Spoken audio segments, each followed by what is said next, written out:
Thank you for listening to Scandinavian Crimes Podcast. Be sure to check out the episode links and be part of our other social media platforms where you can leave a topic suggestion or even share some of your insights regarding the subject matter of the episode. We'll always do our best to provide a well-researched episode, but sometimes due to limited access, translation issues, and inconsistent evidence between multiple sources, there can be information that's lost. It is therefore good to do your own research and get a deeper understanding of a case of your own interest. So with that all said, let's start today's episode.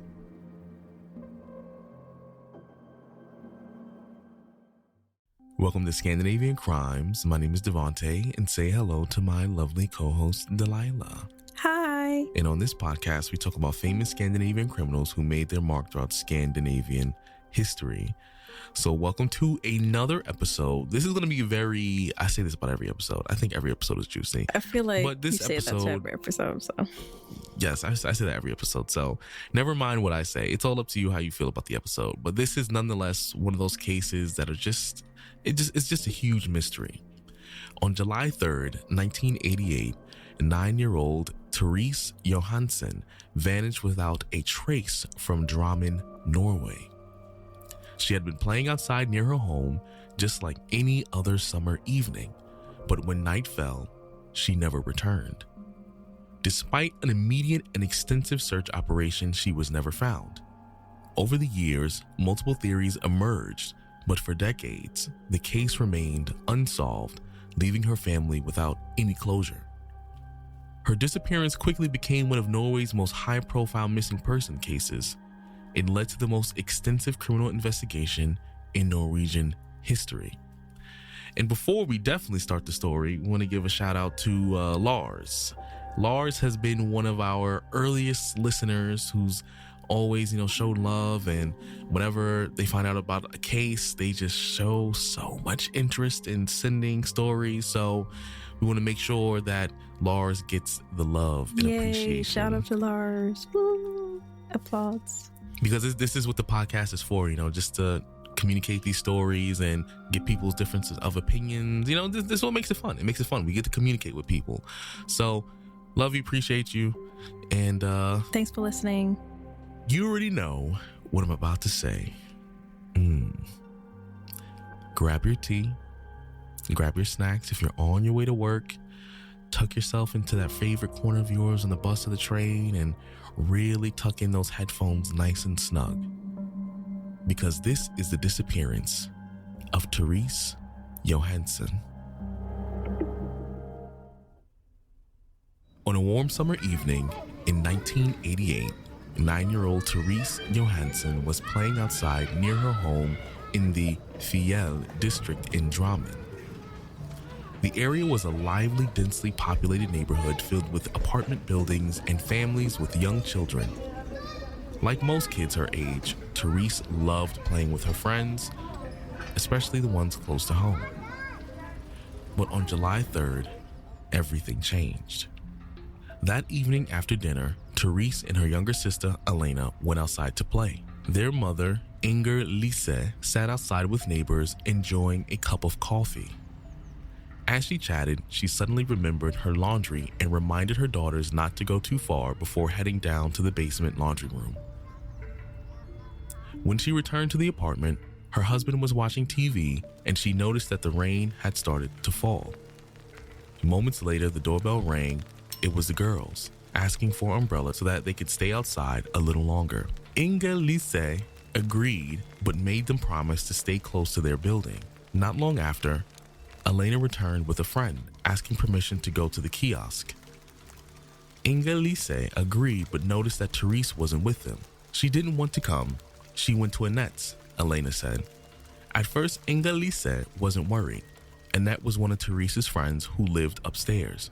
But when she later went to collect the laundry, she spotted something strange in the elevator.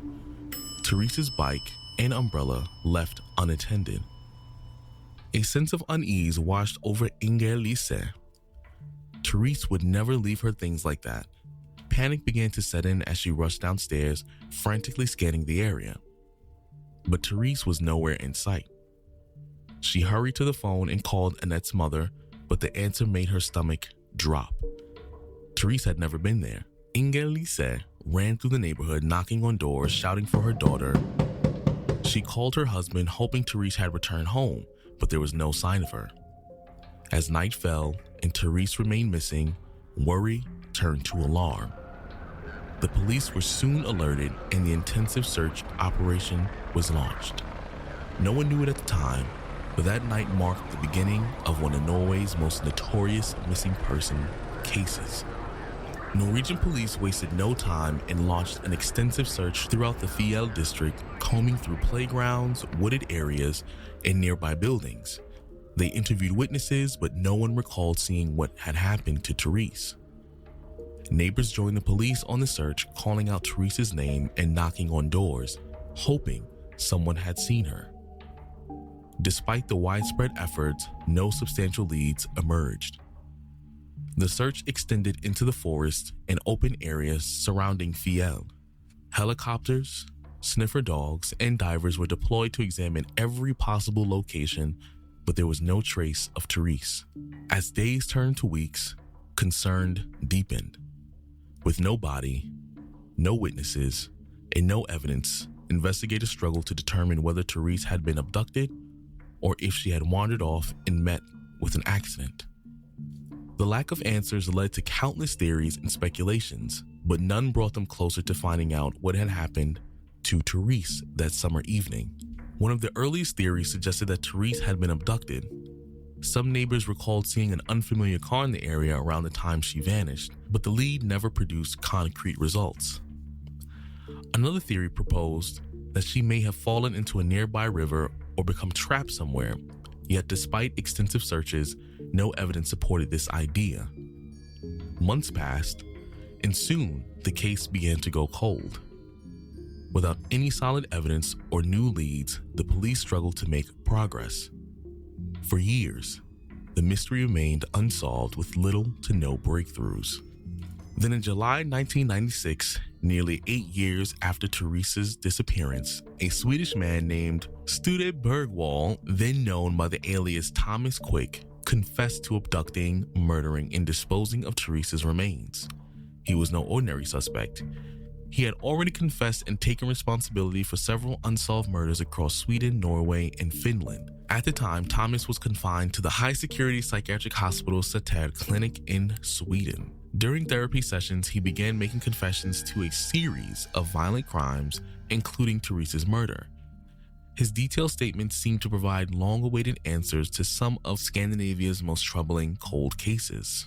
Thomas claimed that on the evening of July 3rd, 1988, he had been in Drammen, where he abducted Therese near the home.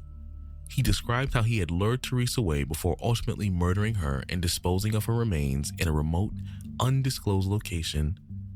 Initially, authorities saw Thomas's confession as a long-awaited breakthrough they had been searching for.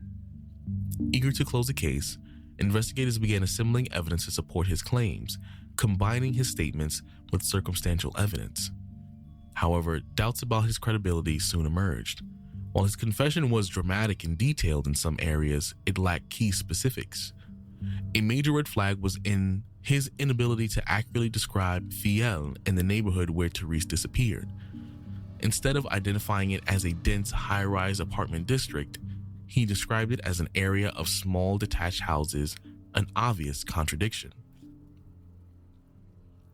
Investigators later realized that Thomas had likely misinterpreted the Norwegian word for district, leading him to fabricate a setting that did not match the actual location.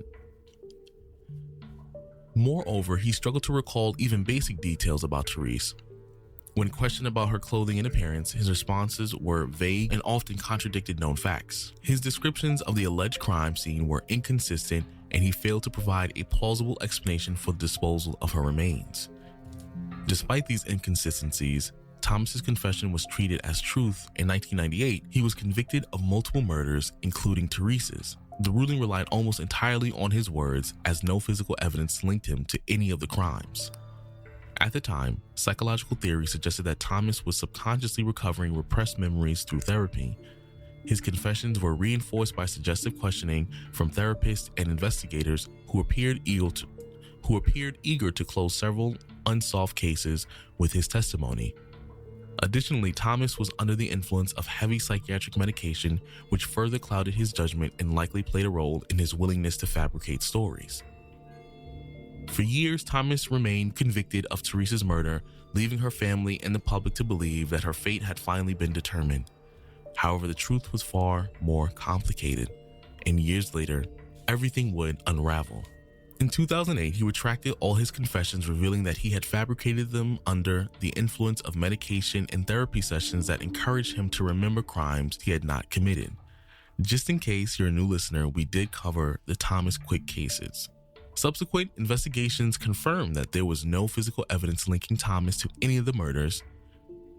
The supposed forensic evidence in Therese's case, including small tiles found in the pond where he had claimed to have disposed of her remains, were re-examined and determined not to be human bone fragments as previously believed. By 2013, all of Thomas's convictions were overturned and he was officially acquitted. The case of Therese was once again open and unsolved. With Thomas's confession proven false, the police had to return to square one. In 2017, the cold case unit in Kripos, Norway's elite crime investigation team, reopened the case. Investigators took a fresh look at all the available evidence, hoping that modern forensic technology might provide new answers. The advancements in forensic science played a crucial role in reigniting the investigation. Experts from Oslo University Hospital noted the ability to derive DNA profiles from minimal samples had improved since the 1980s. Despite more than 3 decades passing since Therese's disappearance, her DNA was found on the pillowcase and an eraser that had belonged to her. The DNA discovery did not provide any new leads on its own, but it ensured that if Therese was ever found, her identity would be confirmed. Authorities continue to monitor unidentified remains, holding on to the hope of finding Therese. For years, one of the most persistent theories surrounding Therese's disappearance was that she had been abducted and taken to Pakistan. This theory stemmed from personal connection in her mother's past. Before meeting Therese's biological father, Inga Lise had been in a relationship with a Pakistani man. Because of this, speculation arose that someone from his family may have kidnapped Therese, believing she was his biological daughter. The theory was taken seriously by both the Norwegian police and Kripos. In the early 1990s, Norwegian authorities launched an extensive investigation into the possibility that Therese had been smuggled out of the country. Eventually, investigators discovered that a woman sharing the same last name as the Pakistani man's family had boarded the flight from Copenhagen to Islamabad just 2 days after Therese vanished. Adding to the suspicion, she was traveling with a young, unidentified child. This discovery intensified suspicion that Therese may have been taken abroad under a false identity.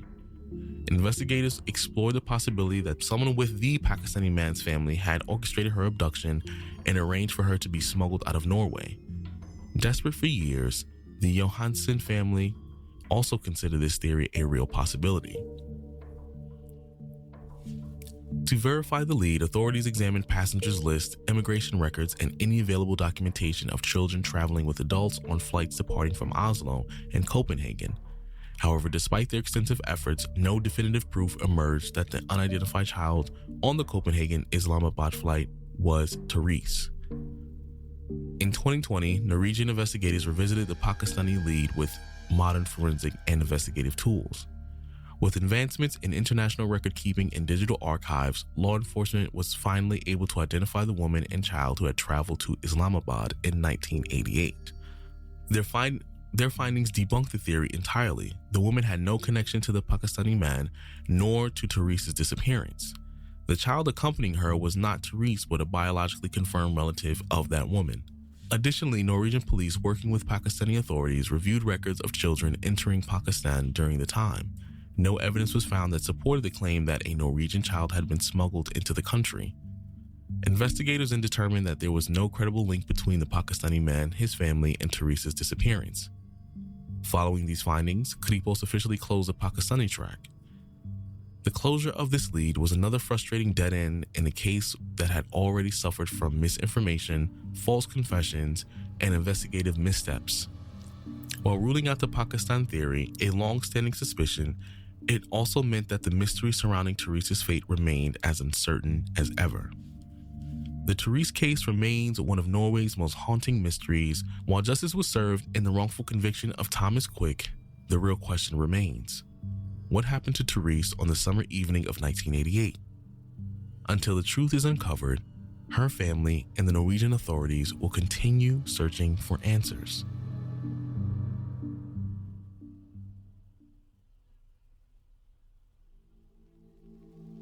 Okay, so this discussion will primarily focus on Therese, though, Thomas Quick played a really huge part in the case.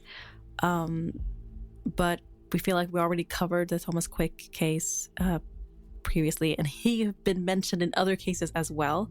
If you're interested in that, you can listen to it. It's very interesting. But because he had been confessing to multiple cases, it happened to be this case as well. But we can focus on Therese.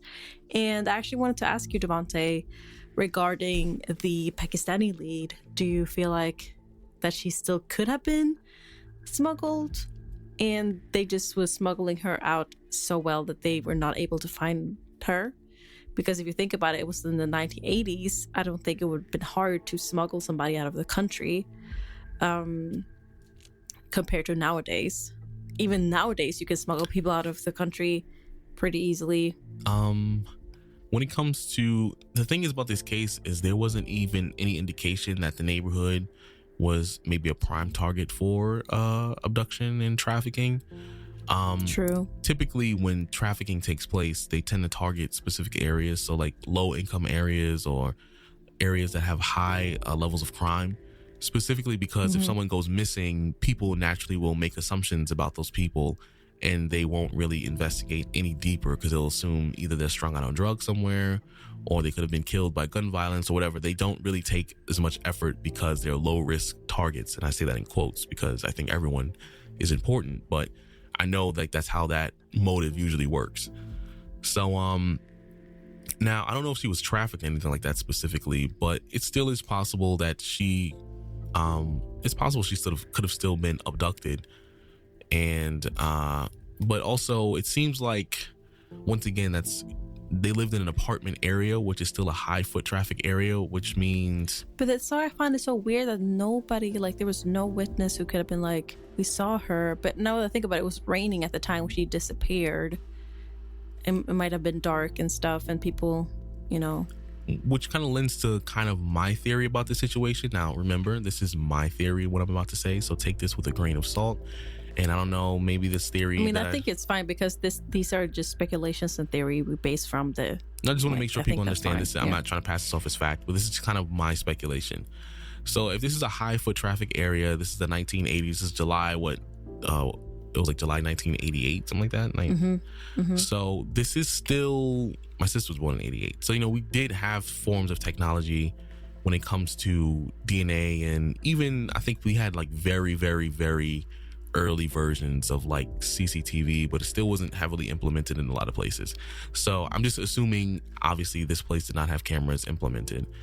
Now, based on what people were saying, there wasn't anyone who was particularly out of place. They saw an unfamiliar car, but they didn't see an unfamiliar person. So it's a possibility, completely possible, that this is just my theory, that if she was abducted and they've already followed the lead, that the fact that the Pakistani father, like very likely was not involved in that situation, that means that it has to be someone who they wouldn't recognize as an outsider or unfamiliar, which could mean that it could be someone in the area. Yeah, I'm thinking the same way too, because I feel like usually cases like this with abduction or murder on children are usually people they know or closest to them. So I feel like it should probably, I feel like it could be a neighbor or somebody who lives in the area. But like also, I feel like also there's so many. I think it's so weird because like there was no evidence, and that means that perpetrator is so like good with hiding, and maybe it could be a serial killer as well. Because like I feel like how can you not leave any traces. Like, you have to be like somehow know how you're gonna, or maybe he was lucky or she was lucky. I don't know. I think that because I feel like it's so weird that they couldn't find anything, I think it wasn't a matter of luck. So when they were outside, it was raining. The mom said she saw the umbrella still outside, and she would not outside, but I forgot. The bicycle and everything was in the elevator. It was in the elevator, which means the items made it into the building. Which means, like I said, I think it could have been someone in that building, someone who they know that wouldn't register as unfamiliar. And I just think because of the rain, it's possible that forensic evidence could have been washed away because of the rain. Could be like certain footsteps that could have been out there, but because it was raining, I don't know how hard it was, but July, it can rain pretty hard. I keep forgetting that it was raining, so it could have been a hard, like, usually when it rains during the summer, like, I mean, I don't know how it is in Denmark, but like at least in Sweden, it could be like a pouring. Yeah, so I'm under the impression it was pouring. If they have to run inside to get an umbrella from their mom, I'm assuming it was probably pouring enough that it just was not going to hold evidence for a long period of time. Within the few hours or maybe hour or two that it was raining or whatever, the evidence was already pretty much gone in terms of any footsteps or anything like that. So that already know is like, okay, there's nothing going to be outside. Then we know for a fact that the umbrella made it indoors. The umbrella in the bicycle was in the elevator, which means the girl made it inside the building. Or at the very least, either the girl made it inside the building or the person who had the item made it inside the building. But I'm thinking about like the amount of time that had to have passed in order for the girl to have gone missing and no one to see her. So we just know, I think they should have probably started with the elevator itself. And I think they should have checked with people in the building a little more consistently because... But the thing is, they did, but they couldn't find anything. Is what they like. Well, they were using the neighbors as more of like eyewitnesses, but I would have explored maybe the possibility that someone who was in the neighborhood could have possibly been a part of it. One, because... But the thing is, we don't really know if we say, for example, she might have left the stuff there. But that wouldn't make sense if she would have left it there, because why would she go to the elevator? But also, too, if she was going to her friend's house, which the sister said, that means it's in the same apartment complex. So she just lived upstairs. So that means she got into the building, like I originally said. She got into the building, but at some point between whatever level she was headed to, she was gone. Because remember, the sister did say, oh, she wanted to go to her friend's house. I take that as truth, because the only person who could tell the sister that, and then the sister would just be like, okay, is from her sister directly. Like, oh, this is what she told me. Or maybe one of the neighbors are just lying, because like it has to happen within the complex. Exactly. So if not, like the perpetrator was able to get into the complex, take her out of the complex, and drive away with the car. Exactly. So I think suspicious car, whatever they said. So I think or the neighbors are lying. Well, then again, they probably just didn't investigate or ask the right neighbors, because in a complex, there's like hundreds of people in the complex, so there's no way for you to know who to ask, who not to ask. It's like taking a shot in the dark. But I think they probably should explore that route more, because the sister said she was going to the friend's house. She made it inside the building because her stuff was inside the building. It was inside the elevator. And between whatever level she was going to and then the final destination or whatever like that, she's gone, but her stuff is there. So also that means as well, if no one heard screaming either, it had to have been someone that the daughter at least recognized, to the fact that no one heard any form of screaming. Now, like I said, we don't know, because neighbors that's the could lie. scary part, because like we all know how loud one can be in an apartment complex. Mm-hmm. Like, it means that she was not even able to scream, or maybe she trusted the perpetrator enough exactly to that's not what even I'm thinking. react. That's exactly what I'm thinking. You know what? It makes more sense now that I think, like, after you said everything, I'm like, yeah, it makes more sense, because like, the police was first thinking it was like, oh, an accident, that she might have been drowning, or she fell in the river or whatever. Right, but I'm like, how did she get there, though? Like, because she was in front of the building. She was still with her sister for most of the time. Her sister made it back. The amount of time it would take for her to get to the river, do all that, Like that would have already been enough. I don't know how far it is. Honestly, I don't know. So I'm just making an assumption. But like, I feel like it makes more sense because even the mom was like, I saw her stuff in the elevator and that was just off because she would never leave it like that in the elevator. Right. And if it's raining outside and let's say she was going to the river or something like that, wouldn't she take the umbrella with her because she asked for it? So they would... Also, I wanted to add something now that I think about it because I keep so some of the information, especially the first part of this where the mother's perspective of everything is actually from her book. She wrote a book about Therese's disappearance and everything, and that's some of the parts are in, like, I took some of the information from the first chapter, I think it was. So I haven't found this information online on news outlets or anything like that, and also because this is a very old case, it wasn't easy to find these specific like key information. So the first part is mostly from the mother's perspective, and that's why it's mostly like the mother finding the bicycle and the thing in the elevator, and it was weird, and then after she was trying to find Therese, she called the cops because she's like, I can't find her. So I just wanted to make sure that is the only information I could find, and it's from the mother's book about the disappearance. Okay.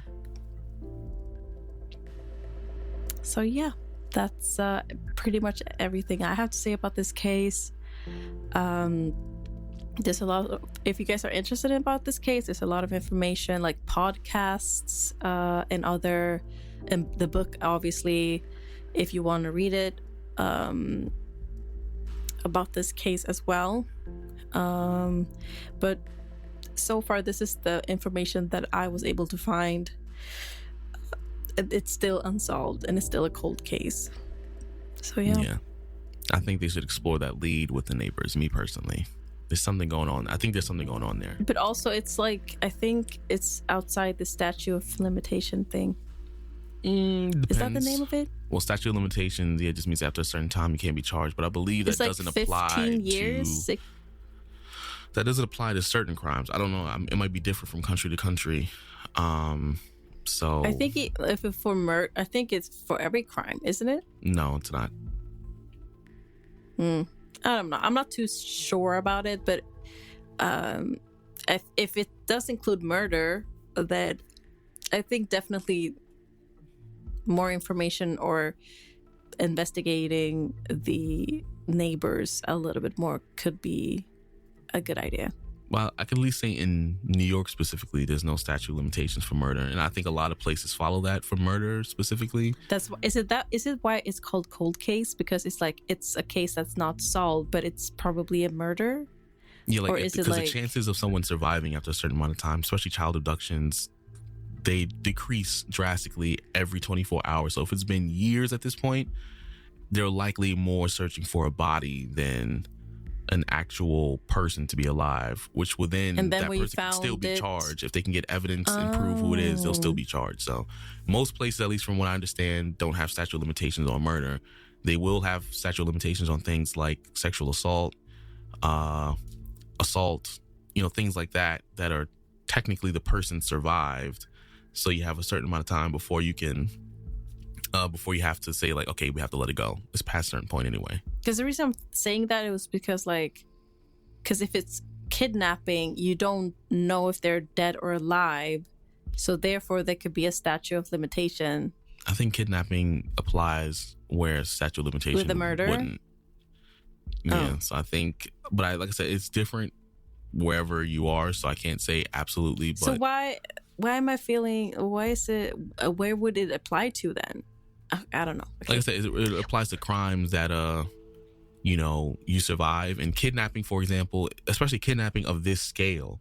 Let's say Therese was still alive. Like if you've gone for 30 years. Yeah, there's still statute of limitations. Would it be fair to have statute of limitation? No, it wouldn't be, because that means you were raised by the person who kidnapped you. Or you've been circulated. So no, there's no statute of limitation. But if you were like kidnapped for like 2 years and then you still get charged, because 2 years is within. So I'm like 2 years. No, I mean like you got kidnapped. You never you're too scared to like report it, we say, then you wait for 15 years and then you're like, but I want to do it now, but you can't because it's outside. No, it's still within the statute of limitations. At least over here, it's still within the statute of limitations. Okay, sorry guys. I don't really know about the statute of limitation in any country. I just thought it would, like, for some reason it would be a limitation for murder and kidnapping. I just thought that, but I don't know. So, I should probably get educated. Either way, let's end these episodes on a good note. Some good food. So what do you have in mind, my dear? What do you want to eat? Hot pot, Korean barbecue, sushi, ramen, all in ones. I just want to have like a big table and have like a mukbang thing going on and just eat everything. And yeah, that's what I want. Well, and I agree with the you. Dessert is going to be ice cream. Well, I agree with you. That sounds delicious. So, if you enjoyed this episode, please show some love on whatever platform you're listening to this on. And once again, thank you, Lars, for suggesting this episode. And we shall catch you next week. Yes.